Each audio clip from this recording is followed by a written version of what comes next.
This week, Paul Karasik and Mark Newgarden's book, How to Read Nancy, a book that functions as both a life and times of Ernie Bushmiller and an application of Scott McCloud's Understanding Comics.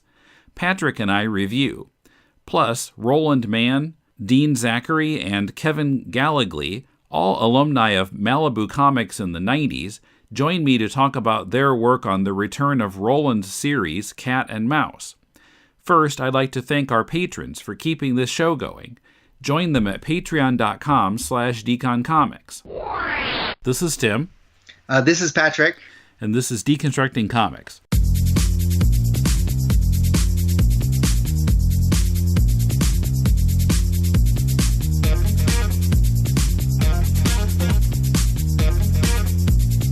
Welcome to Deconstructing Comics. This is Tim in Tokyo with Patrick in Kumamoto. I think this is the first time you've been on a full episode in like 5 years. It's been a while. The Bloom County episode. That last one. Yeah, well, I looked it up, and that was early 2013, and then I think you were also on for a couple minutes at Kaigai that year, but I don't think you've been on the show at all since then. Probably not. Probably not. It does seem like it's been a while. Yeah. I know I was in Chiba the last time. Okay. Yeah, that sounds about right. Okay.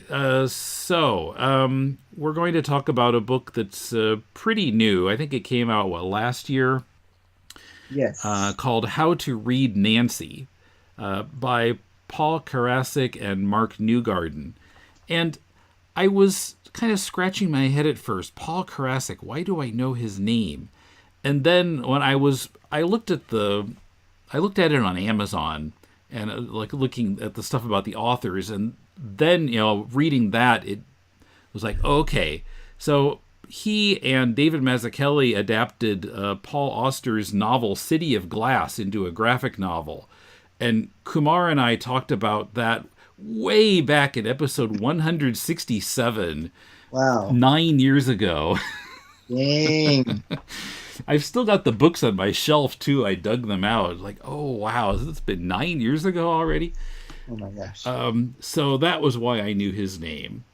But I guess he's done some comics, and also Newgarden has done a lot of comics work. He was a co-art director of the Garbage Pail Kids trading cards in the 80s, which I'd completely forgotten about. They were like takeoff on Cabbage Patch Kids. Yes. I think my sister used to buy them. I was a little old for that by that time, but he and, of all people, Art Spiegelman were co-art directors of that. I was trying to remember who I know there was another big name attached to that. And then I found out that I was looking at Wikipedia. I got pulled down a rabbit hole. Spiegelman had worked on Wacky Packages, which I also didn't realize. I loved those when I was a kid. Me too. I was just the right age for the 70s version of it. It was Wikipedia said between 73 and 76 those were coming out. Yeah, but I didn't like the Garbage Pail Kids because I felt, because I'm from Georgia, all right, and the Cabbage Patch Kids are from Georgia, and so I kind of a little bit of, I was kind of happy that they were like successful all across the country, and now here comes these like parody things, and I don't know, it was. Now that I look at them, yeah, they're pretty funny, and but at the time I was like, you're offended by it, a little bit, state pride. Offended, but yeah, I was a little bit like miffed, slightly. I see.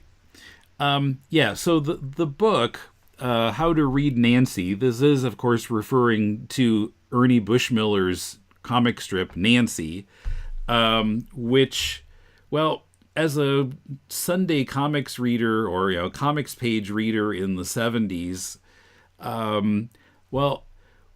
we got the Des Moines Register, which did not carry Nancy, but if I went to visit relatives, I would see it in their paper.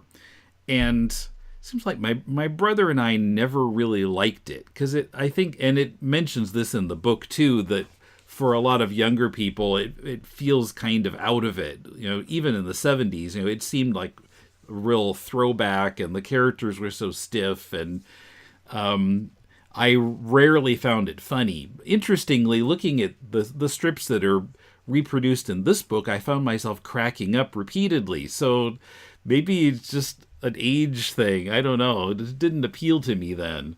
No, I mean, I was in the same exact boat. First of all, it wasn't a regular feature in the Atlanta Journal Constitution Sunday pages. So it's like, yeah, I didn't see it either, except, yeah, maybe in other outlets or somehow, but I mean, I knew about Nancy. Mm-hmm. I had some books about comic strips and such. And so, like, I knew a lot of comic strips which I never had access to in the 70s. Because Jerry, I want to say Jerry Siegel, the guy who created the Joker. That sounds maybe right, Jerry Siegel. I have to start Googling here. It's not right though. It's not right. It's not Siegel, but it's Jerry. But anyway, Jerry Robinson. Jerry Robinson. He made a trivia book in the 70s, and I bought it at a book fair, Scholastic book fair. And it had all these trivia questions about all these comic strips and comic book characters. And so I knew all the characters before I'd ever seen any of the strips. I knew Crazy Cat, Buck Rogers, Flash Gordon, all these characters. I knew the origins of all, like Thor and everybody before even seeing a comic book, which is, going about it backwards.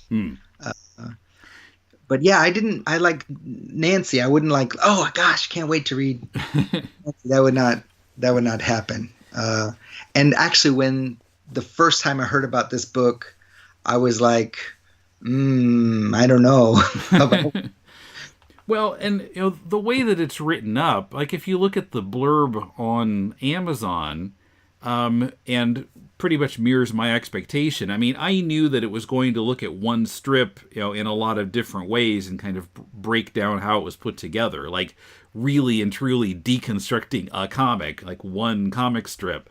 But what I hadn't really expected was that the first part of the book, quite a considerable number of pages, are spent talking about Ernie Bushmiller's life and how he, developing the comic strip and, his kind of his expertise at making gag comics, which, and kind of justifying why we should look at an Ernie Bushmiller strip for kind of tips about making a comic.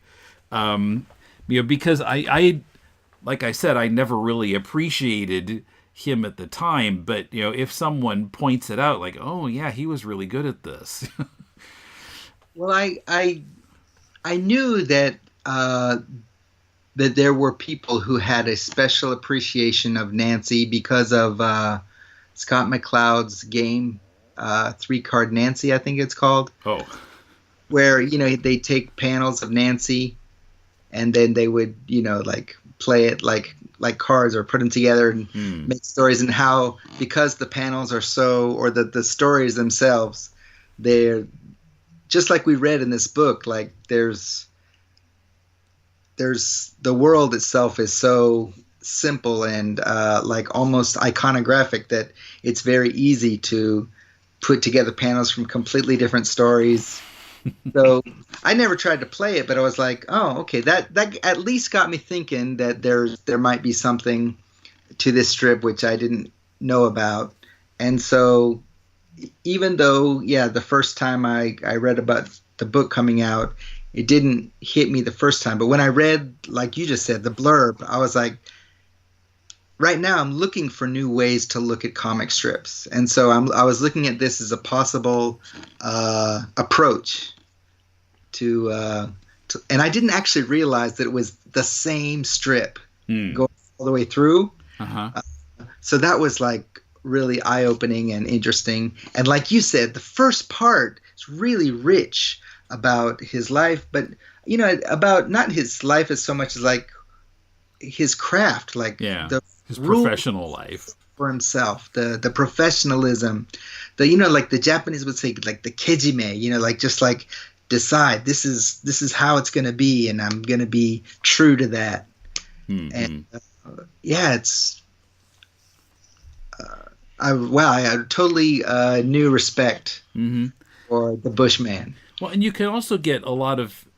It is not quite organized for that necessarily, but there are a lot of kind of tidbits about sort of the history of 20th century newspaper comics, and just not like specific strips, but in general how they were made and how they were published, and it talks about, and as a reader of a lot of comics in the 70s, I'd picked out some of these things, like about how one paper would publish a Sunday strip one way and another one would take out that second panel and publish it smaller, and they were designed that way so that some part of it was necessary and the other parts were kind of optional at the first row. Right. And they had to have the panels all be certain widths so that they could be arranged in these different ways. I can't remember the first time I realized that the top two panels of Peanuts could be throwaway.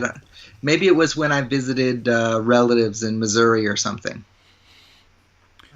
Yeah, the comparison of different papers really helped in kind of figuring it out. Because, like, the Des Moines Register might not have that first row, where maybe like the Cedar Rapids Gazette would have it. Like, oh, that's interesting. There's an extra row here. And sometimes I would manage to see like two different papers, comics pages from the same day. And I could kind of see how different papers did it.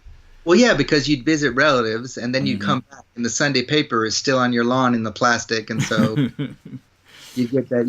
You'd be able to do something like that. Well, and they would let us take their paper home because they didn't care about the comics page. What's so great is that they have so many quotes from the artist himself, which, from, I guess, he lived quite long, but from that era, it's really, there's not a whole lot like of these classic artists that are on record this much, and about, the tools they use or the way that they think about making a gag.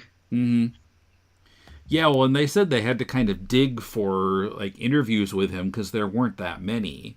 But it seems as if they found tons of stuff. If you read the book, there are quotes from him all over the place. But yeah, that's what I don't know how much work they had to do to find all that. But yeah, I did not realize. So originally he was, his first job when he was really young was doing the black parts of crossword puzzles. But he worked up to having his own strip. But I guess I didn't go back and read the front part a second time, but I guess he inherited the strip from another artist, and originally it was Fritzy Ritz. That's right. He's not the originator. He continued it. So he received that. It was passed on to him in 1925, and Fritzy Ritz was a kind of 20s flapper character. I guess there were many strips like that at the time. And she was hot. You look at these old strips and you don't expect, like, she's kind of hot. And they kept her hot, like into the modern age. Yeah, well, I remember seeing, in the 70s, well, by that time she was kind of out of the strip, but, as they say in the book, she was just kind of a bodiless head who would stick into one panel of a Sunday strip or something. So it was her strip, and then Bushmiller kept feeling like there needed to be some kind of a kid character, and he tried out several different boy or girl kids, and none of them really caught on, and then finally he put in Nancy, and for some reason she clicked, to the point where eventually it became her strip. I haven't really seen examples of this, but I guess in those days, sometimes one strip would actually be two strips. There would be kind of extra strip that ran on top of the main strip. And so Aunt Fritzy eventually was in that, what I forgot what it was called, Phil something. He was like her boyfriend. And that was like in what he refers, what the authors refer to as the topper strip, and then the majority of the real estate would be Nancy. And so that transition came. So it says October 30th, 1938. That kind of thing, it really hit me because, like, when I was in college, I was doing a comic strip for a college paper, and I was doing two strips. I was doing a strip about a comic strip artist who had been turned into a human-sized kaiju. And then I was also drawing the strip that he was drawing, which was an adventure strip. And I tried to make them parallel each other somehow. And I thought I was so clever, but I didn't know about this, that it already, some ways, had already existed.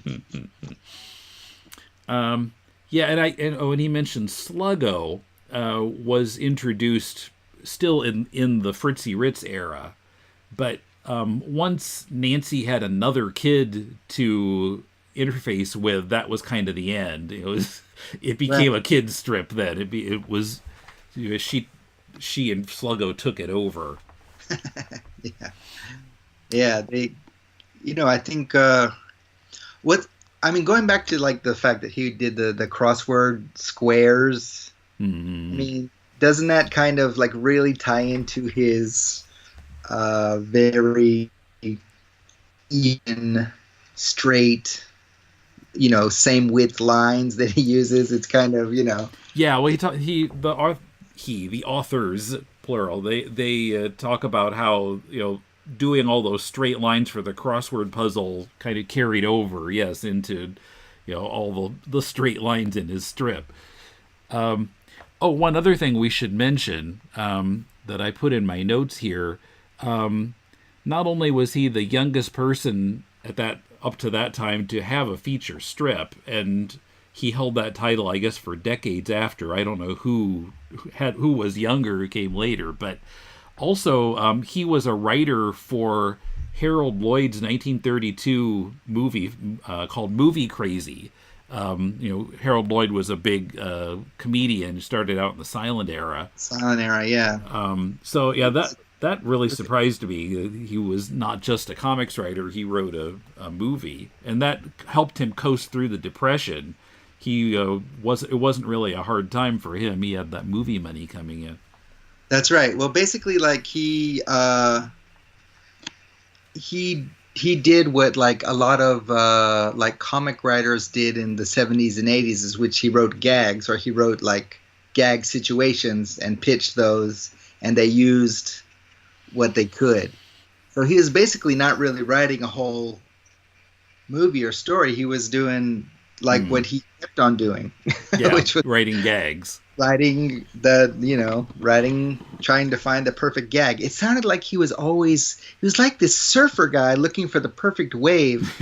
And when I started reading what they were talking about him, I was like, there's no way I'm going to get excited about this person. But I couldn't stop reading his biography because he's like, it just sounded like, oh man, he's looking for the perfect, his whole career, he's trying to find that perfect gag, the Monty Python skit where the joke that so deadly you read it and you laugh yourself to death. He's like, it's trying to find that one, I suppose. Mm-hmm. And he really thought comics should be have visual gags, and as time went on and comics started to have more dialogue, like Doonesbury or some Peanuts. Well, Peanuts. Strips. I mean, Peanuts is visual, but Peanuts is very like dialogue character driven. I mean, it's when you get into like the 70s, and there are a lot of silent Snoopy and Woodstock strips, but there were a lot of Peanuts that were pretty wordy. And Bushmiller actually gave a speech to the National Cartoonist Society about how comics shouldn't have so many words. Mel Lazarus is quoted as saying, he was very passionate that there were too many words in comic strips. It really seemed to upset him. He was an advocate for fewer words. He was moved and sincere, but vehement on the subject. He really believed that the pictures should do most of the talking. In a sense, he was lecturing his colleagues. So, yeah, I mean, he of course stuck to the visual. He minimized dialogue as much as he possibly could, including in this strip, which we'll get to. But I mean, don't you think that that's still like, yeah? I mean, there's two ways of thinking about that. There's ones that are writing heavy that really, of course, work beautifully. Bloom County being one of those. Mm-hmm. But yeah, there's something about a really great visual, though. Mm-hmm. Of course, the authors also make the point that over this time, the size of comic strips on the page was getting smaller, and it made it harder to do visual gags because you had less space to do it in. Your art was getting shrunk down, and that tended to increase the temptation to just go with verbal gags. Well, yeah, that definitely seemed like. I mean, they mention a lot in this book about how comics. You never knew how your comic strip was going to turn out. Yeah, I mean, different papers would screw it up in different ways. Yeah, in one of the appendices, it shows like how the same strip appeared in various newspapers, and sometimes they would just really screw up the art to make it fit into the space that they had in their paper. Yeah, I mean, yeah, it's like it's. I mean, when you're a kid, it's like that's the page that you jump to. That's the page you jump to first. And you had kids looking at the newspaper, mm-hmm. And maybe that's not the demographic, but it's just really, I don't know. It's always felt it was this tragedy that the comics page was constantly screwed over again and again, fitting more and more in less and less space. Yeah, well, gee, I remember like in the early 70s during like the oil shocks, and there was some sense that there was a paper shortage. I don't really remember why that was, if it had to do with oil or what, but for a while the Des Moines Register was printing the daily strips really tiny. Not even, nowadays usually, well, for some decades now, it's been like, a 2 strips across a page, but they were even smaller than that.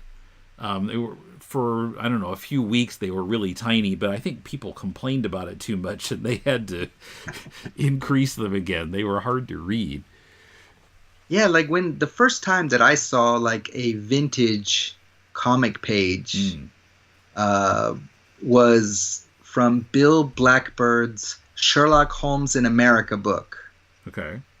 And it's Bill Blackbird, the guy who put together like the Crazy Cat editions. And was it Blackbeard? Blackbeard.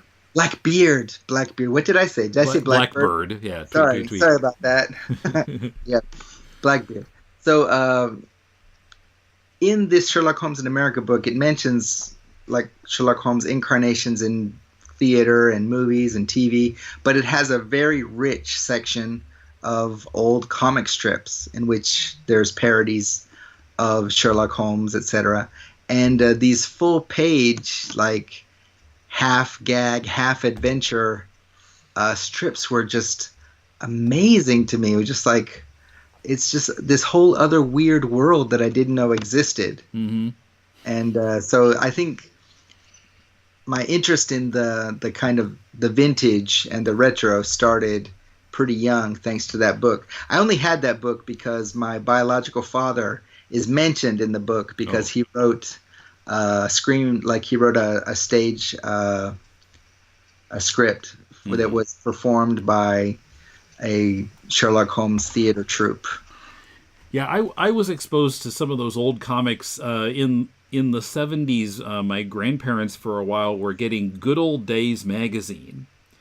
And it had various nostalgic things in it from the first half of the 20th century, and including a lot of comics. Of course, they were printed smaller than they were in the newspapers, so they were a little hard to read sometimes. But yeah, it was interesting to see those like 1920s, 30s, 40s comics, and they would take up so much space. It was kind of like, wow. Yeah.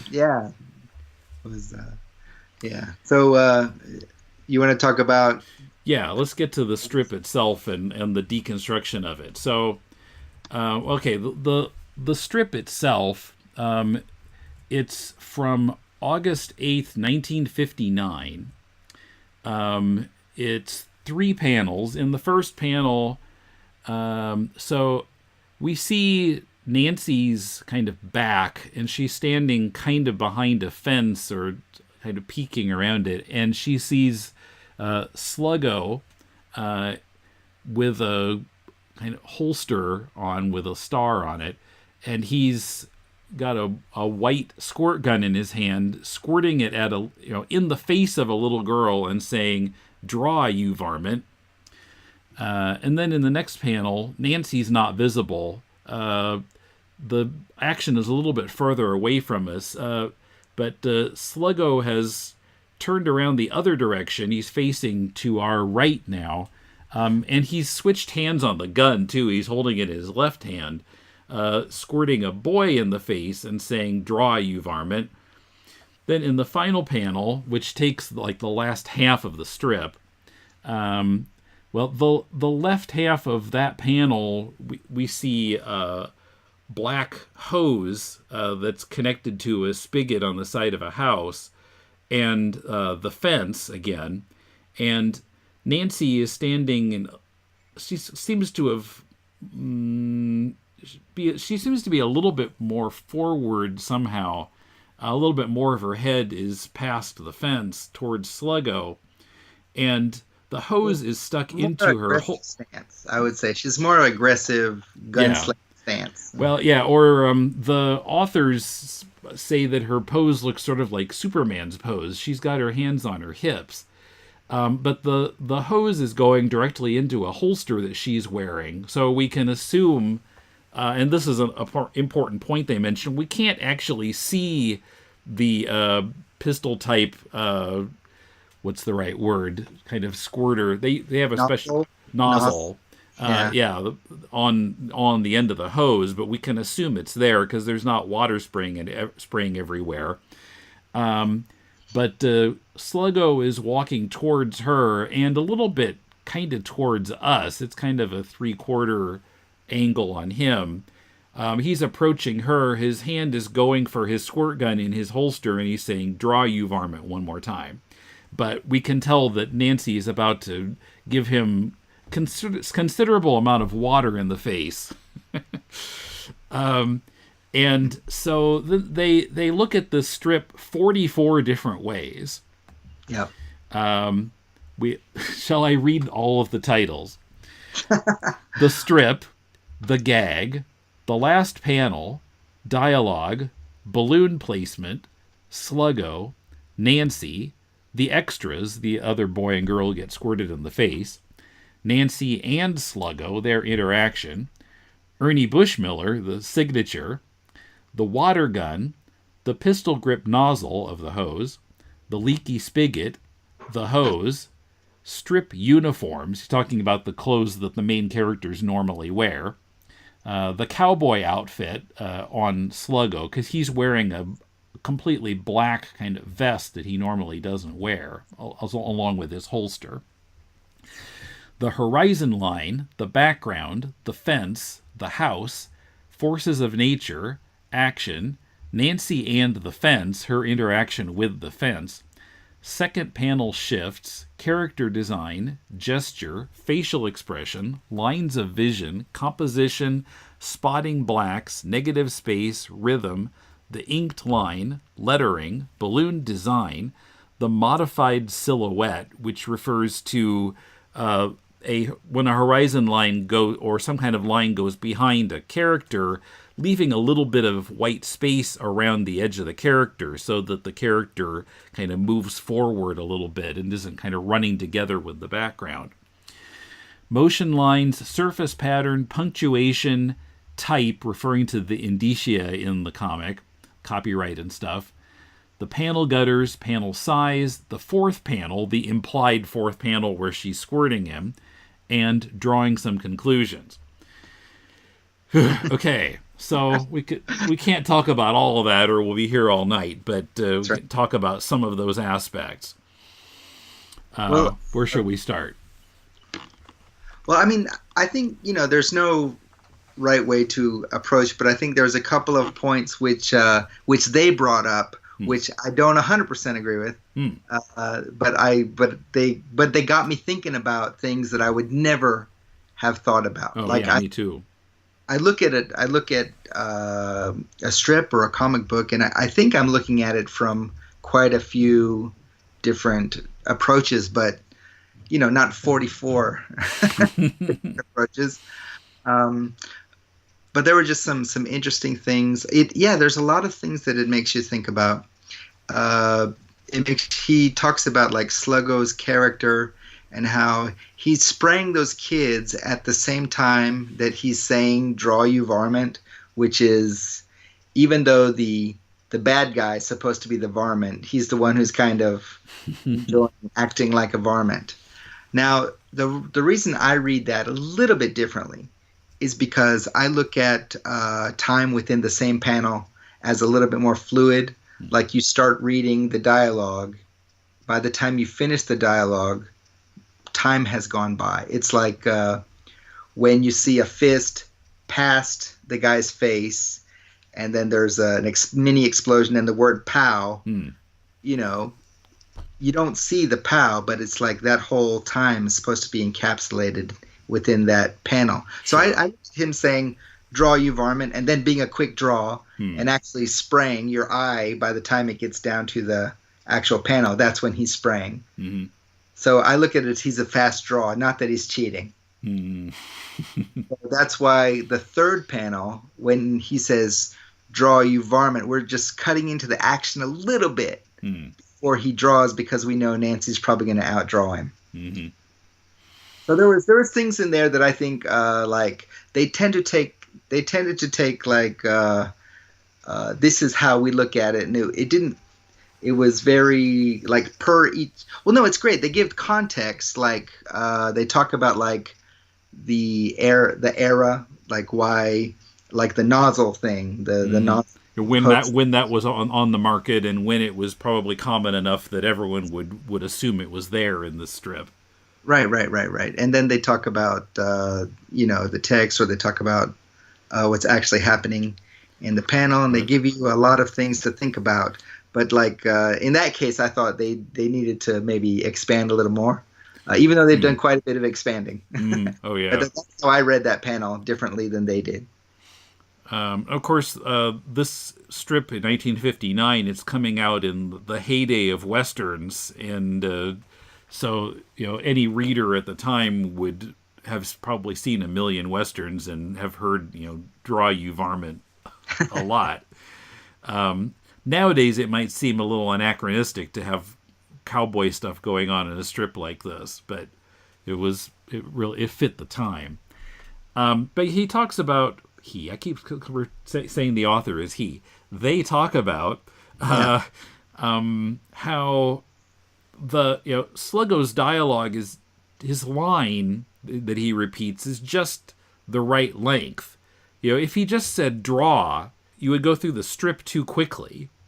Draw, finished. But if he said "draw you ornery varmint," it would be a little too long. So just 3 words is just right as what they're contending anyway. But yeah, I mean, that's definitely though that's something that you think about. It's like you think about like how long you want this action to last, and so I think that connects with what I was just saying. Is that it's the perfect amount of time for by the time you finish reading it, you get to the action, and he's he's drawn his gun and done, And he talks about how we never see Nancy's face in this episode, but they contend that we're kind of taking Nancy's point of view here, and the angle that Sluggo is walking towards her in the third panel, it feels a little bit like he's coming towards us. We're seeing more of his face at one time than we've seen in the first two panels. Is that how do you feel that that she's able to act as our? Well, yeah, the main character in any strip is going to be we're going to be siding with them, so we're connecting with them. But and we can see what's going to happen, and Sluggo can't. Only Nancy and we can see that there's a hose there. Well, we also see Sluggo's very self-satisfied kind of not grimace, but his eyebrows are all bunched up like he's, oh yeah, I'm gonna do something bad. But we don't see Nancy's face, so we don't. He didn't have to make that decision of how she has to look. So we can imagine that she might have a smirk, oh, you don't know what's going to be coming, or she might be playing totally innocent. Mm. And I can see how having to make that choice might actually confuse the strip reader, and so keeping her turned away is probably the best way to do it. Because how do you draw someone who has the perfect poker face without, just making them look like they don't know what's going on? You know what I mean? Does that make any sense? Yeah, it would be hard to know exactly how to draw her face here. We can just fill that in as long, the same way that we're filling in what happens in panel 4. Right. He leaves some imagination to us.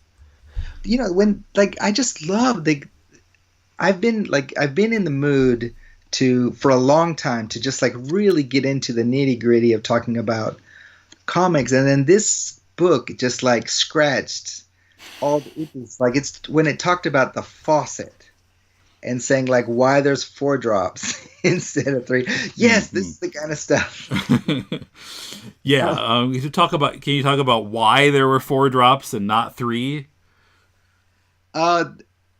It was, I think they were talking about, oh my God, let me find it. I've got the page open. Yeah, I think I've got it in my notes. Well, it's... Oh yeah, I've got a screenshot of the text here, actually. The 4 tear-shaped droplets leaking from the spigot on the side of Nancy's house are depicted here, hanging ominously in midair. Crucial to understanding the gag, these drops indicate that within the body of this garden hose, invisible to the eye and ear, is a large quantity of water. Precisely 4 droplets are shown escaping the spigot. Not 1, not 2, not 3. At first the count may appear excessive. It would seem that including 2 or certainly 3 should suffice. Why 4? While fewer droplets would read as water within the hose, 4 droplets convey the impression that this water is under a good deal of pressure. The greater the water pressure, the greater the mounting tension, and in turn, the greater the pleasure to be had in its inevitable release. This particular strip, incidentally, virtually diagrams the so-called relief theory of humor championed by Herbert Spencer in 1860 and later refined by Sigmund Freud. Adding more droplets, however, would create a red herring, misdirecting the reader to the peripheral issue of faulty hardware. Too many drops and it'll look broken, but it has just enough. Well, I looked at that and I thought, okay, maybe, maybe, Bushmiller just likes things to be even. Yeah, symmetrical. Because I think I'm like that when I draw the sweat. It's if symmetrical is the easiest way to balance, but if you can't get the asymmetrical balance right, symmetrical is just the easier way to go. But I do get the point. I think, but I think 3 would have done the job. 2 small ones on the left and a bigger one on the right still would have done.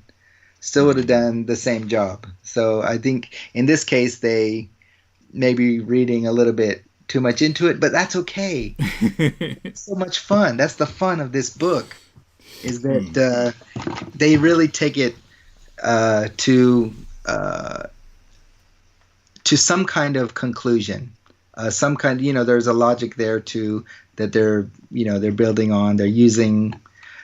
They're talking about Sigmund Freud. They're using psychoanalytical theory. They're using design theory.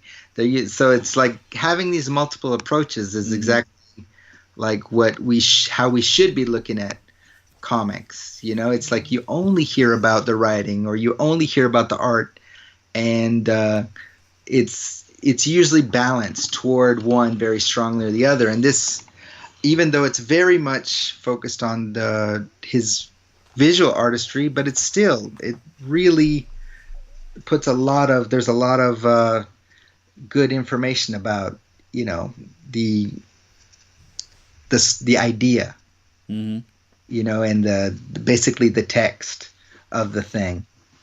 On a kind of historical note too, he talks about how reflected in this strip is that it's a suburban setting, which was becoming more and more common in 50s comic strips, where, like, if you look at that stuff that I used to read in Good Old Days magazine, it was maybe more like an urban setting with a lot of immigrants, or might have been set in, country setting, maybe. It's hard to remember now, but, the suburbs are really a post-war phenomenon.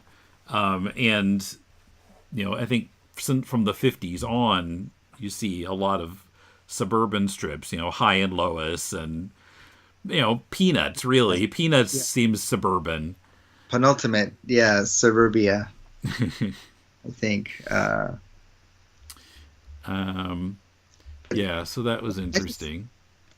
I just really liked how, like, like they would look at these elements and then just kind of run with them and try to see what meaning each particular facet could have on its own. And this, in a way, it kind of reminded me of the documentary Room 257. I don't know if you know this. No. It's a documentary about The Shining, Kubrick's The Shining. But it's not really about the making of it. It's about these different film theorists who all have their own, sometimes really wacky theories about why it was made the way it was made. Like, one theory was there's all kinds of hints that Kubrick filmed the faked moon landing. And another guy said, no, it's a parable about the oppression of Native Americans. And there's all these hidden imagery around the hotel that's supposed to hint towards that. Or there's the missing chair. I mean, it's just all this stuff. It's a little bit ridiculous, but it, like, depending on how you feel about film theory or literary theory, it's like you don't have to really know what the creator intended. Once it's out in the world, it's not theirs anymore. It's yours, and you can you can infer what you will. But as long as there's something behind that, if you can, if you have you can string a couple of proofs together, I'll listen. Well, their analysis of the composition of this strip was pretty compelling, and how, like, in the third panel, the fence, as they put it, serves as a chute towards the gag. It just kind of directs your eye straight towards Nancy, and you got the hose running over towards her, and the fence is kind of pointing at her, and just carries your eye right there towards where the gag is happening. But isn't that interesting? Because you'd think, because the fence is going off into the distance, you think it would drag your eye back to the left, to the... Well, but, we're reading left to right, so that's such an important thing in comics, the direction you're reading. And, like, they point out in another strip that's printed in the back. If Nancy is running to our left, it appears that she's leaving. But otherwise, if we're going with the character is moving to our right, because that's the direction that we read. Yes. Well, I mean, I just thought looking at the panel itself, though, it doesn't do that. It does do exactly like, even if you look at the panel by itself, it brings you towards Nancy. Mm-hmm. And I think, that maybe also speaks to the skill of, I mean, I'm just looking at the page where they only have the fence and Nancy. Mm-hmm. And I'm looking at it, and it's just... I can't argue with their supposition that it's, drawing you or directing you right to the gag. Mm-hmm. Coming up, more about how to read Nancy and the return of Roland Mann's Cat and Mouse. Why bring that title back now? And how did their Kickstarter hit its goal in just 2 days? First, just a reminder that you can help this podcast by making your Amazon purchases via deconstructingcomics.com/Amazon and make that your bookmark for future purchases. We'll then get a percentage of what you spend. It costs you nothing extra and helps us cover web hosting and the other costs of presenting this show every week. We really appreciate your support.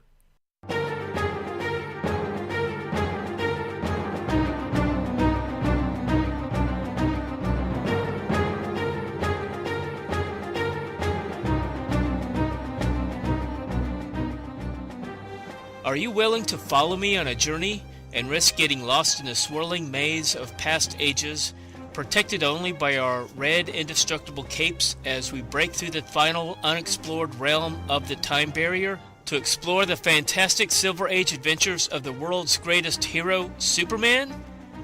If so, join me each week on the Superman Fan Podcast, as together we'll follow the Man of Steel, his cousin Supergirl, and his closest friends, Perry White, Lois Lane, Jimmy Olsen, Lana Lang, Batman and Robin, and others in Superman's never-ending quest to defend truth and justice in the pages of Action Comics, Superman, World's Finest Comics, Superman's pal Jimmy Olsen, and Superman's girlfriend Lois Lane.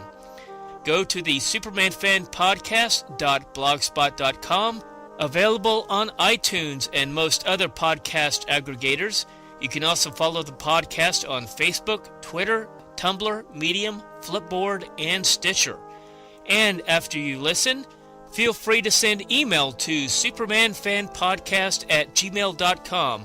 And unless you request otherwise, I look forward to reading your comments on future episodes. And don't forget to wear your red indestructible cape, standard safety equipment for traveling through the time barrier. There is also a part that kind of addresses maybe our childhood criticism of the stiffness of the strip. And it talks about something that I'd never heard of from maybe primarily the 19th century, this tableau vivant, where like in a theater they would have a group of people posing in these kind of different scenes, and it wasn't a play, they weren't moving, they weren't speaking, they were just all standing still in these poses. And then they go on here, the tense statuesque quality of the figures in Nancy often recalls the dynamics inherent in this archaic medium, the tableau vivant. While Bushmiller regularly employed such cartooning conventions as motion and speed lines, as well as the rare multiple exposure, he tended to depict his figures in motion conservatively. Their proportions, symmetrical balance, and line weight were always scrupulously maintained, no matter how extreme the depicted action might be. There is a sense not of the cartoonist evoking speed, but of carefully delineating it. This tendency in Bushmiller toward regulating the irregular, coupled with his exacting composition, conspired to create a timeless, airless world of near-frozen, yet pregnant activity. According to the cartoonist Morris Weiss, Bushmiller deliberately cultivated this diagrammatic quality in his drawings. quoting, "Because his work was so stiff and tight, other cartoonists would criticize him. Why don't you loosen up, Ernie?" And he said no. He wanted to keep it simple. He didn't ever want to outdraw the gag. Yeah, that's something that they quote him, I think, a couple of different times, is that about not outdrawing the gag. And I think that's something when you are first starting out, or even maybe your first several years doing comics or illustration, and you realize you're a little bit too much in love with your line, or you're a little bit too much in love with oh, this texture is really going great, and then maybe you sacrifice a little bit of readability because you're like writers who just I got to put my little flourish in there. Draw you ornery dog-looking varmint. Well, I mean, I had to wonder if when I used to work on comics, I wish I could do that again, but I don't have time. That I might have I might have made my backgrounds a little too busy sometimes. I mean, Bushmiller's approach was really minimalist. He evokes the scene with a fence and a side of a house with a water spigot and some grass. That's it. He doesn't have any, lawn statues or he doesn't even have, the cross beams on the fence, even though they would presumably be on this side of it. They're not needed. It would distract from the point of the drawing. Right. And no clouds in this particular in this particular frame. There's just enough balance of detail, and the blacks are very specific spots. There's only two.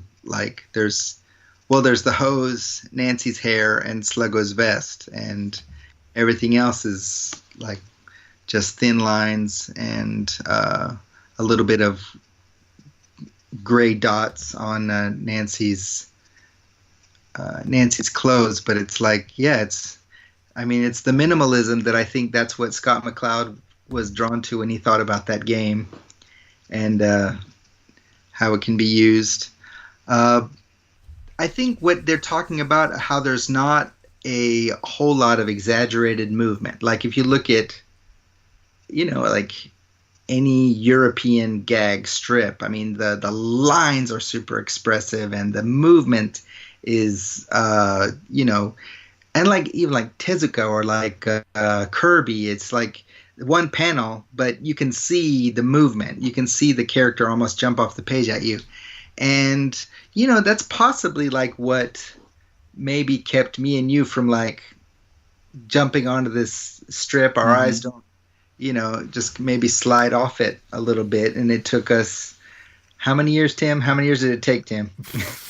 Let's not talk about how many years it's been since the first time I saw Nancy. Yeah. But yeah, now not just the context, but now, you with just a little bit of the explanation at the beginning, and looking at this, you can see how this is definitely something important that needs to be looked at. And techniques can be drawn from this, but it's definitely if you want to have a strip that that's going to be exciting for kids. Yeah, you can't follow this exact pattern, but you can definitely, there's so much, I think, to gain, so much to learn. I wonder if that, the economy, the simplicity that he employed in a gag strip, if that's completely transferable to other genres of comics, in a superhero comic, you couldn't do it exactly the same way, but still, I guess you don't necessarily need to draw everything either if it's going to distract from what's really going on in the panel. You got me thinking about something, and it's just because I did a lot of research into horror comics recently, and how much just how much gigaws and how much how many lines are on panels of horror comics when you have the big reveal, like the screaming face panel. You've got all these action things happening, and I think that you could probably get a similar effect with a lot less detail, but you'd have to be that much more skilled. Mm.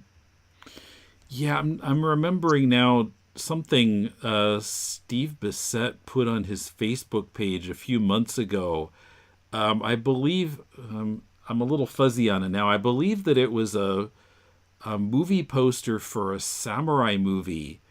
And it was just like a drawing of a character, but the line didn't even completely outline the figure, but you could tell what it was. You could tell what the missing lines would be. It was really amazing. I mean, that was super minimalist, but it took some. Not everybody could do that right off. You need skill and really a sense of how to do it. That's interesting that you mentioned that, because it was just I just listened to something or watched something about Leiji Matsumoto, about how in his earlier work, he would do hair with very minimal lines. There'd be lots of blank spaces where the hair is supposed to be there, but he didn't actually connect the lines. But in how his very recent stuff, he connects everything. He doesn't do the, with Maythel in 999, he just draws the whole outline very clearly and avoids that subtlety that he used to affect. And I did. I looked at it and it was totally true. It seems like he kind of eschewed that old effect, but it worked perfectly before. So, yeah. Did that make sense, what I said? Yeah, I think so. Okay. You were looking confused. I'm looking at Google Images trying to see if I can find that movie poster I'm thinking of, but I'm not tracking it down. If I can figure out what it was, I'll tack it on to the end of the show. What do you think about this quote? What do you think about this Bushmiller quote? If a kid slips on a banana peel in Norway, he still falls down. Yeah, I remember seeing that. I don't quite remember what his point was, but well, I think he's basically saying that, visual comedy is going to transfer everywhere. Yeah, okay. It was there. It's talking about the gesture when they have all the characters silhouetted out in silhouette, and in silhouette you can clearly see the emotion in the silhouette, which is quite interesting. Yeah, and indicates some skill. I don't know if you could do that with my comics, but yeah, me neither. But yeah, I guess I kind of see this book as, aside from being an unexpected history of Ernie Bushmiller and Nancy, and one that justifies its existence, but it's also kind of an application of Scott McCloud's Understanding Comics. If that's kind of the theory, then this is presenting it in the field, in use, I would say. Oh yeah, I definitely see that that connection, and the fact that it's Nancy is another, seems to be another kind of connection there. Yeah. The other thing I would say about this book is, if at all possible, get the paper version. Did you get the Kindle? I got the Comixology version. I got the Comixology version on my iPad Pro, and it looks pretty good. Okay, I mean, all I have is my iPhone and my MacBook Pro, and I had difficulties with both. Yeah, I can see that. I wish that I had a big tablet. That would have been a better reading experience, I think. But even then, just digital in general, it refers to appendices and whatever, and it's just not easy to flip back and forth in an ebook format. This is true. You can't. You have to click, swipe, click. Yeah. Yeah, and it would have been a little easier to do this podcast too if I had the paper version. One of the other things that when they were talking about Ernie Bushmiller's life itself, he was talking about how he was kind of turned into a celebrity, but he never let it get to his head. And there's a great quote here: "Don't try to be a celebrity before you're a success." That's that works on a lot of different levels as a creative person. That you might get a little bit of people looking at your stuff and people talking good stuff about your stuff, but then you have to. The creation itself has to be there. It has to be solid. And, I don't know. I just personally, to me, that's like, what are you telling me, Ernie? Are you telling me I'm getting a little in my britches? Well, you're reminding me of a story I've heard of. What was the guy's name? He had a top 40 single in 1979 called, I think it was called "Get Used to It," but I'm forgetting the singer's name. But on this radio show I listened to called "Crap from the Past," the host has a number of times played Casey Kasem's introduction of that song, where he talked about how the singer was like so confidently saying how he was going to have all these hits and whatever, and he never had another hit actually, but how Casey at the time kind of very politely was saying, basically, he should shut up because he just shouldn't, it's just, I think that guy was really trying to be a celebrity before he was, really a success and really, deserving of being a celebrity or famous or whatever. He had one hit and never heard from him again. I've never reconciled the actual visual look of Casey Kasem with the voice of the main character from Battle of the Planets, i.e. Gotcha Man. Because I loved that character. He was, just the epitome of, cool. And then... Voiced by Casey Kasem? Voiced by Casey Kasem. Okay. And it was, and so it's like, I never put him and Shaggy while I was an adult. Zoinks. Yeah. But what do you think about the appendix where they're talking about how that particular gag itself has been done to death? Oh my gosh. Yeah, there were so many reproduced strips from the very early, well, not just strips, but other media, like single panel cartoons, film, whatever, various similar gags with hoses, or sometimes the very same gag.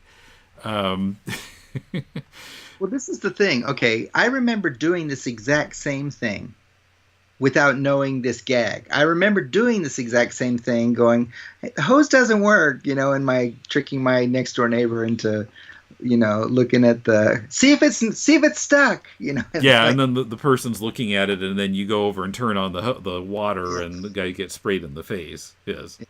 What I would do, though, is if I actually went over to the faucet, it would have probably given the gag away. So I'd actually bent the hose and was stepping on it. Or stood on it. Yeah, I mean, there are those variations in the examples they show. Yeah. Many of them from Europe, but then eventually the gag got over to America, too. But something simple like this, it's... or if it's a comic strip where there's one single thing that has to happen, and you have to make one every day for 30 years, they even talk about how he used the same gag a couple times. Yeah.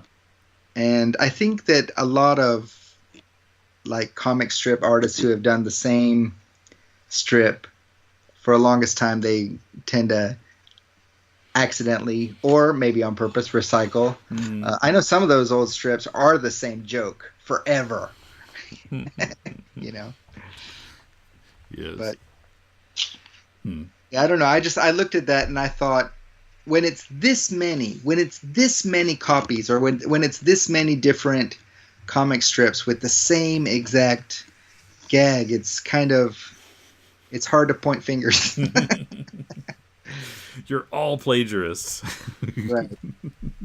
And they say, like, being a successful artist it's all about how you steal. Yeah, well, I mean, even Shakespeare stole, so. Yeah, it's what you do with it.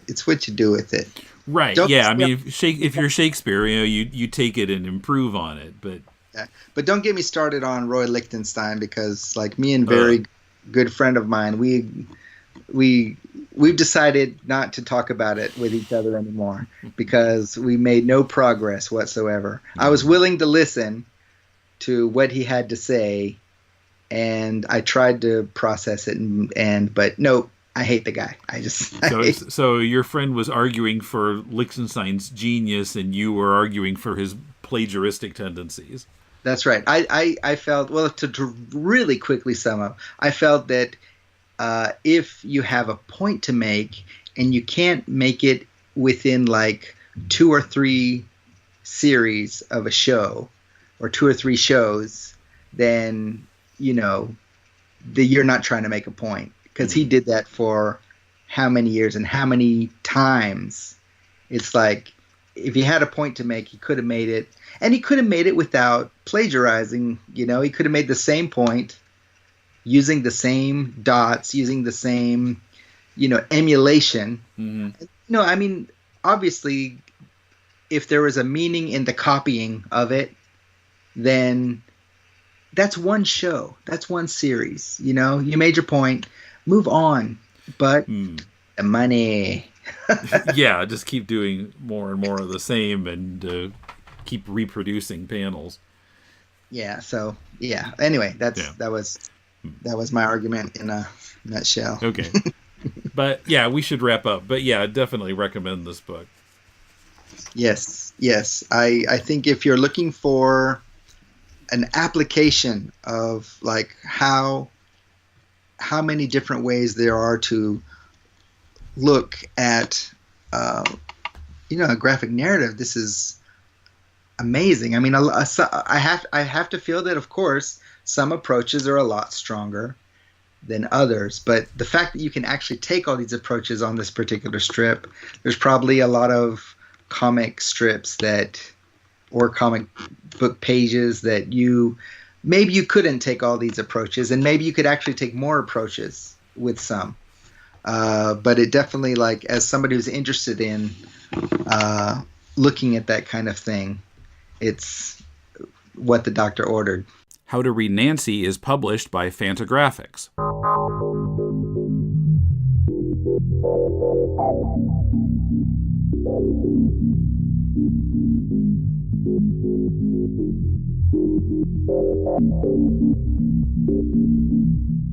All right, so I'm on here with Roland Mann, who has been on the podcast before, back in, what was it, number 466, I think? I think so, yeah. It was in 2015. Oh yeah, here, yeah, 466. Yeah, I did write it down. Okay. And also on, so yeah, I didn't get the name, so please introduce yourselves. Want to go in order, Dean? Certainly. I'm Dean Zachary, and I am the penciler for Cat and Mouse, which is currently our featured comic book, just launched on Kickstarter. Please go and support it. And my name is Kevin Gallegly, and I am the colorist for Cat and Mouse, adding color to the awesome pencils and inks that I receive. Okay, and Roland is writing this, correct? Yes, that's correct. I'm writing and actually lettering as well. Okay, now, so Cat and Mouse, originally the series was like, what, late 80s, early 90s. Correct. And why did you decide to bring it back now? Well, one of the things that the short answer is the timing was just right. But one of the things I said to somebody the other day, I said, when I went to conventions, Cat and Mouse ended around 91, and a couple of years after that, I got involved. Of course, I got involved with Malibu as an editor, and then when I started going to shows again as a freelancer, as a writer, the most common question that fans would ask me is, "When's Cat and Mouse coming back? When's Cat and Mouse coming back?" And of course, I would say, I don't know. Here's some of my new stuff," and they go, "Yeah, it looks good. When's Cat and Mouse coming back?" And that's the most common question that I got. Of course, and I'm like, I got lots of other ideas. Here, check this out. Check this out. And long story short, it's just one of those things that the planets aligned, the moon was right. Dean and I talked, and we just said, okay, yeah, let's do it. And so it just everything just kind of lined up, and the time just seemed to be right. Okay, now I was looking at the Kickstarter page, and I see that you've already blown past your goal, which is great. Yes, we're very excited. Yeah, 2 days, 48 hours. But I guess this time it's a different creative team, right? It is, yeah. I'm the only thing that will be that, and some of the characters will be familiar with the first volume of Cat and Mouse. And I'd be quick to add that the main characters, Cat and Mouse, are also not the same characters. Right. I was going to bring that up. Yep, these are completely new characters. For those who remember the first volume, that Cat and Mouse, they ended in a sort of retirement in Japan, and we're going to leave them there, never to see them again. They're done. I just saw them on the street the other day. Yeah. Since I'm in Japan. That's right. I forgot you were over there. Yeah. Is Cat out of the wheelchair yet? Is he walking yet? Yeah, I think he may have had some kind of leg braces on or something. Oh, okay, all right. So he's still feeling the pain then. But yeah, no, these are two completely new characters, and some of the supporting cast will be the same. Obviously, it's a lot easier to kind of keep some of those folks around. We're not going to name them all because we want some surprises as we reveal the story. Some have probably seen through some of the art for the first issue who one of them is. So, but the bottom line is that if you did read the first volume of Cat and Mouse, if you're never even heard of it, it's quite all right. It won't matter. This is a brand new story, starting from the very beginning, and you don't need to be familiar with Cat and Mouse. So tell us a little bit about it, though, Roland. Like, give us a little, the characters, and because I like the way you kind of set the stage with these new characters. That's what got me really excited about it. Actually. So Tim, you have to be careful because Dean will take over for you here. Yeah, my interviewers are interviewing each other now. I can just sit back and finish my tea. It's an instinct. I'm sorry. I just go ahead. So Dean, when did you want to start interviewing? Yeah. So, Tim, you want me to answer that now, or? Yeah, go ahead. All right. Yeah. Okay. So a little bit about the current Cat and Mouse is basically they're young characters. Cat's 18, and Mouse, she is going to be 16 when the story starts. Of course, he's just out of high school, been dumped by his fiance, and the story starts. She's giving him a call. She says, "My kid sister ran away to New Orleans. Will you go get her?" And so he finds himself in New Orleans chasing a runaway kid, and through one circumstance after another, ends up stumbling upon a human trafficking ring. And so the story is him, after the kid's sister is Bobby. She will become Mouse. But yeah, the bigger picture is that he's got to take on this human, and he's just out of high school, fresh out of the police academy. Is he equipped to do something like this? And generally the answer is going to be no, and so he's going to have to get some help. But yeah, he's going to have to take on a human trafficking ring in New Orleans. Okay, now do these cat and mouse, do they have any kind of powers, or they're just like well trained? They're just well trained, and not so well at the beginning. Okay. So now, let's start with Dean. Tell us about your background. Okay. I started penciling color superhero comics because of Roland. I was actually making copies of some Spider-Man samples at a copier store back in the early 90s, and Roland happened to walk in. He said, "Hey, man, those are nice samples." I said, "Yeah, sending them Marvel." He goes, "Well, actually, I'm headed out to L.A. To be an editor with Malibu Comics, and we're looking for new talent. You mind if I take copies?" I'm like, "Sure." And one thing led to another, and I got my first opportunity to draw superhero comics with the Ferret, and we had the unique status of being the very first, to my knowledge, fully die-cut #1 comic book that had Ferret's face on it. It's quite a little place to be, you know. It's a cool little thing to have. But I still have the original of that. I don't know if you know that, Roland, but I've got the original. No, I didn't know that. Cool. Yeah. But at any rate, that led to The Nightman, which is one of my favorite stories that I penciled. And I was working with Steve Englehart on that. And I really, one of the most wonderful things about Malibu was the people I worked with. And, you know, that led to DC work, which then led to more DC work and then Dark Horse work. And I stayed pretty busy.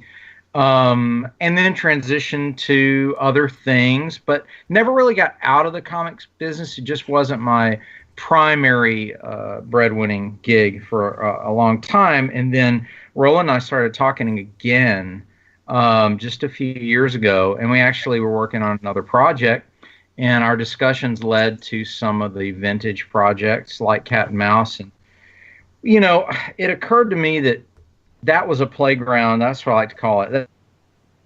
That storyline was a playground that was really fun, and I enjoyed it and remembered it fondly. And I thought, look, it already exists. It's got name recognition. If we're going to jump back in with both feet, why don't we do Cat and Mouse? And Roland didn't take it seriously at first. He thought I was kind of kidding him, you know. And I said, no, I'm really serious here. I said, I think it's already there. It already exists.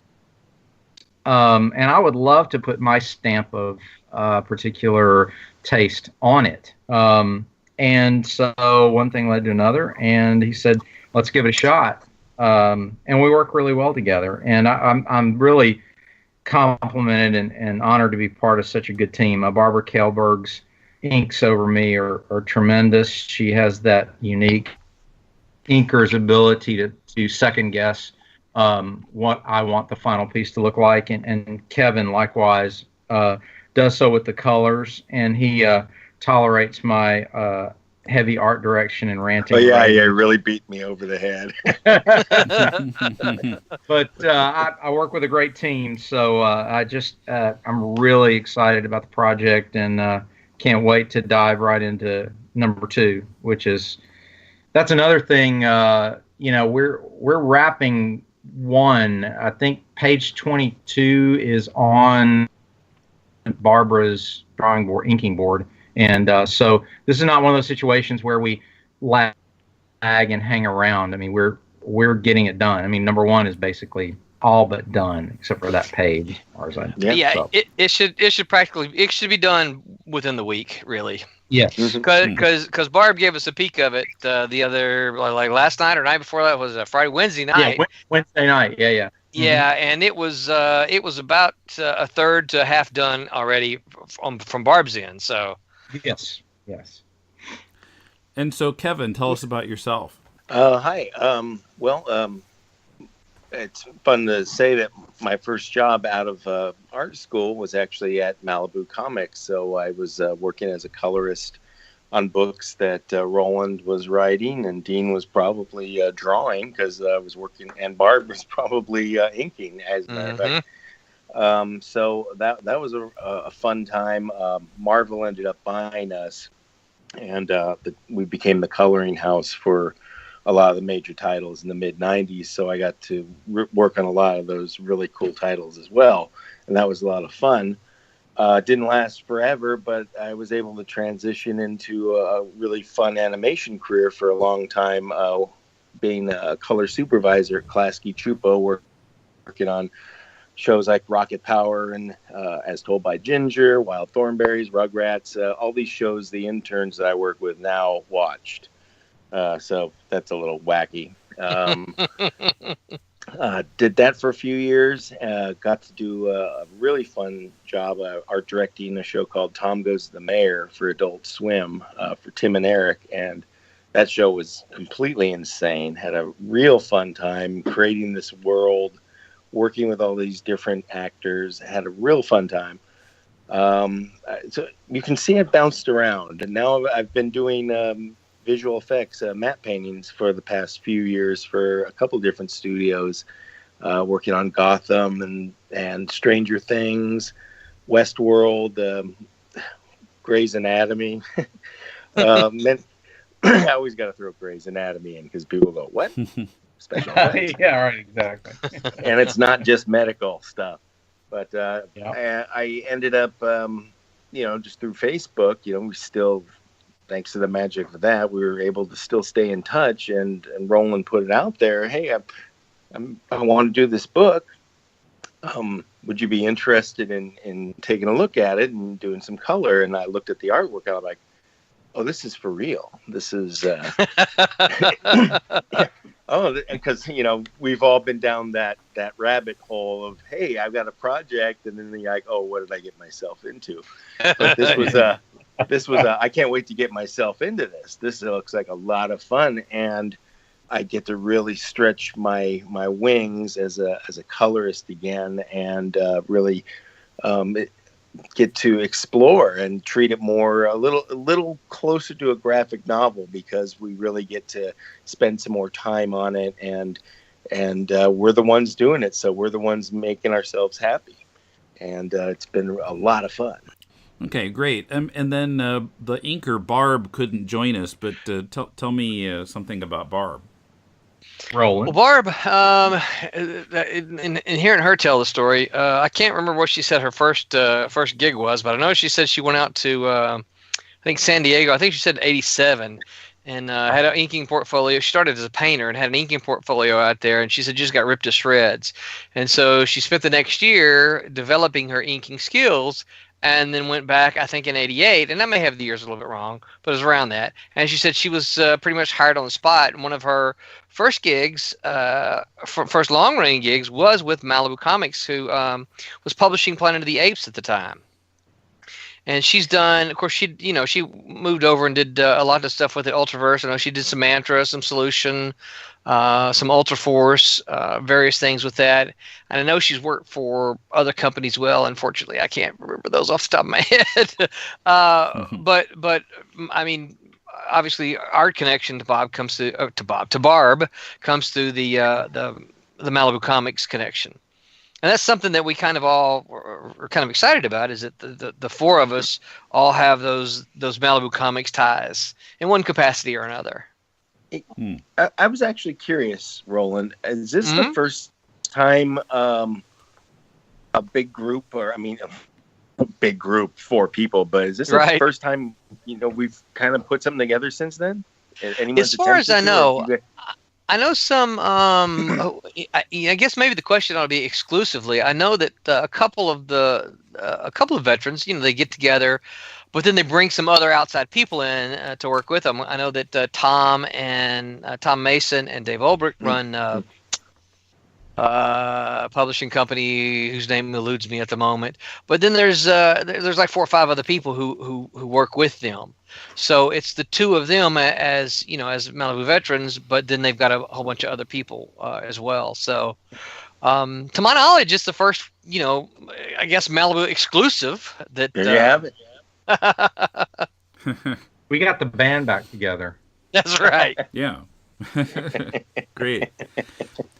So now, we have a lot of listeners who are comics, trying to get started creating comics themselves. There are various levels of their careers, but as far as doing a Kickstarter, and how do you kind of, what do I want to say, kind of develop the following to be able to reach a Kickstarter goal in 2 days? You know what I'm saying? Yeah, I do, and I wish I had the magic answer for you to that, but I don't. I'll give you some of the things that I think in kind of looking back on it. I think part of it is the four of us do come with. We do have. We're certainly not, and I don't. Guys, I don't mean any disrespect to either of you. I put myself in this as well. But, the four of us, we're not A-listers, but we've got a solid body of work behind us. If you added up all of our comic book work, I would say probably easily there's 40 to 50 years worth of comic book work there.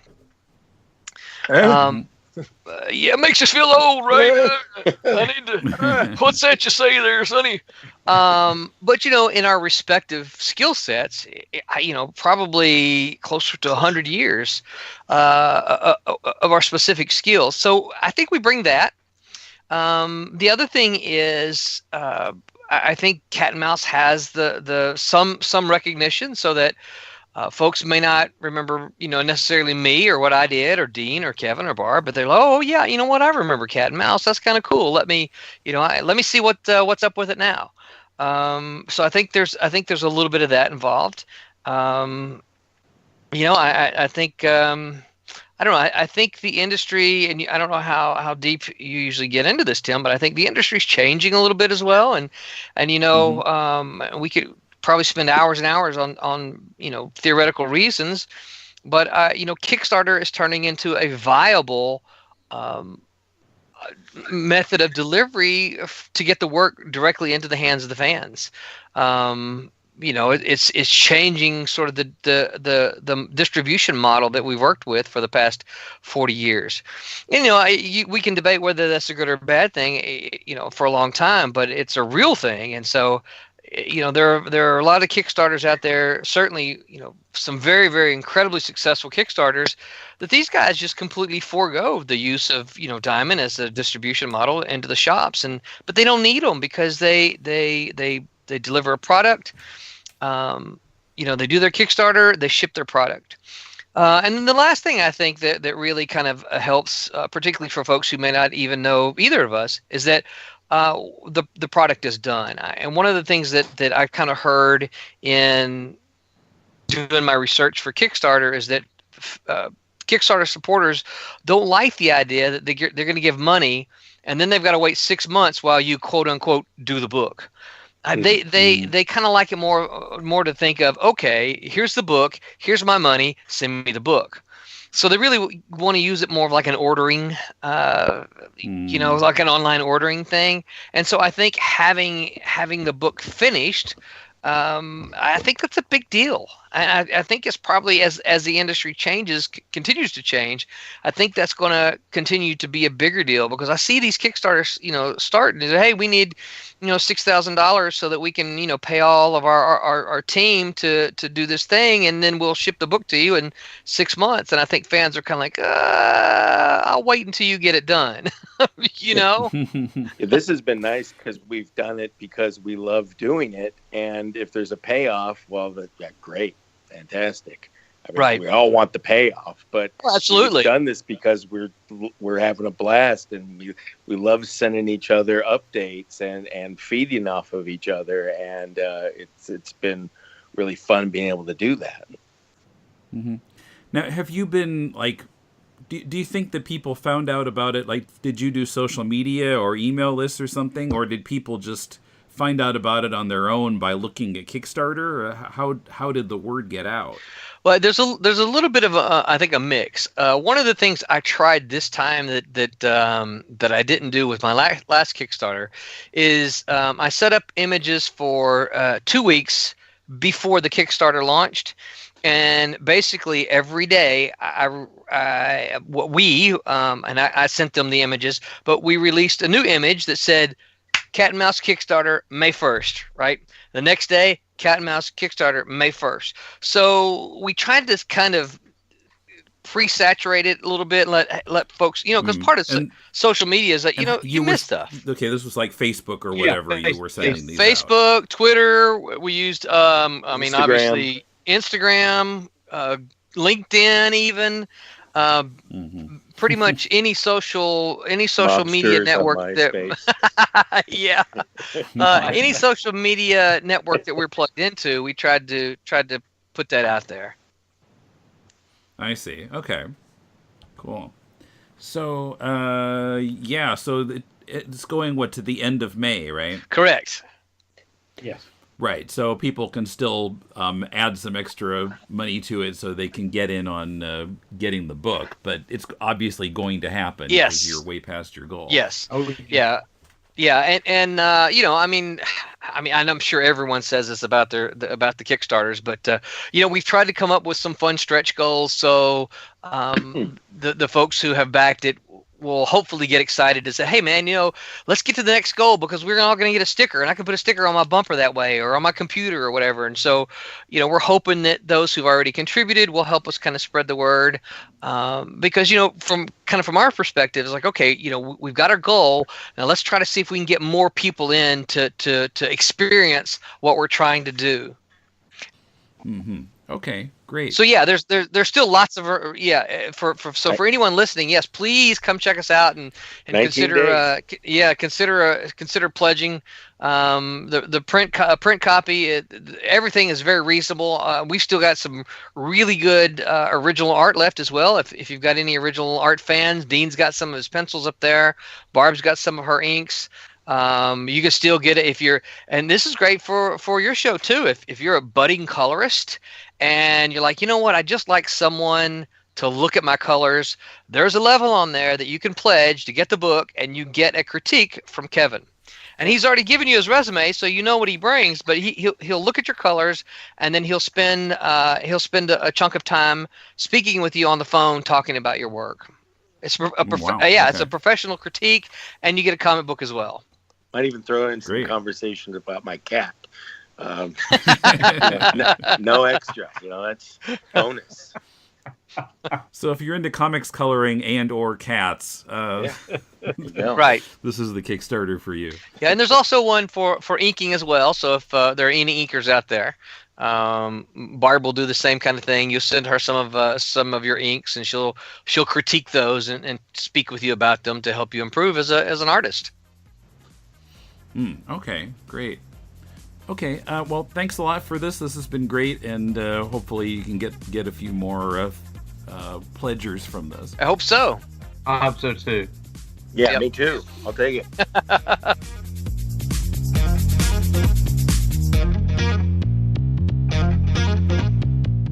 The Kickstarter page for Cat and Mouse #1 is linked from the show notes.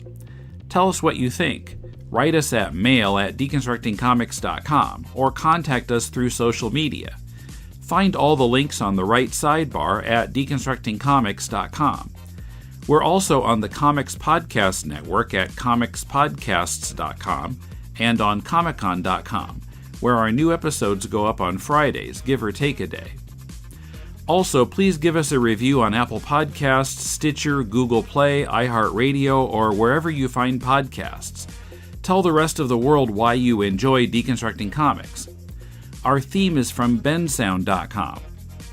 Once again, don't forget to help support the show with a pledge at patreon.com/deconcomics. This coming Thursday on To the Batpoles, we discuss the 1989 Tim Burton Batman movie. How did the 66 show affect this film? How does the movie look to us now, nearly 30 years later? Listen at tothebatpoles.libsyn.com or in your favorite podcast app. Then next Monday, Coombe reports from the Toronto Comic Arts Festival, where he talked with Eddie Campbell and his wife Audrey Niffnegger. Eddie Campbell told Coombe what he plans to do next, so listen for that. Coombe also talked with several tablers, including our own Mulele. Mulele ran into several problems on his way to the con and learned a lot, so be here for all of that next week. Till then, this is Tim, and thanks for listening to Deconstructing Comics.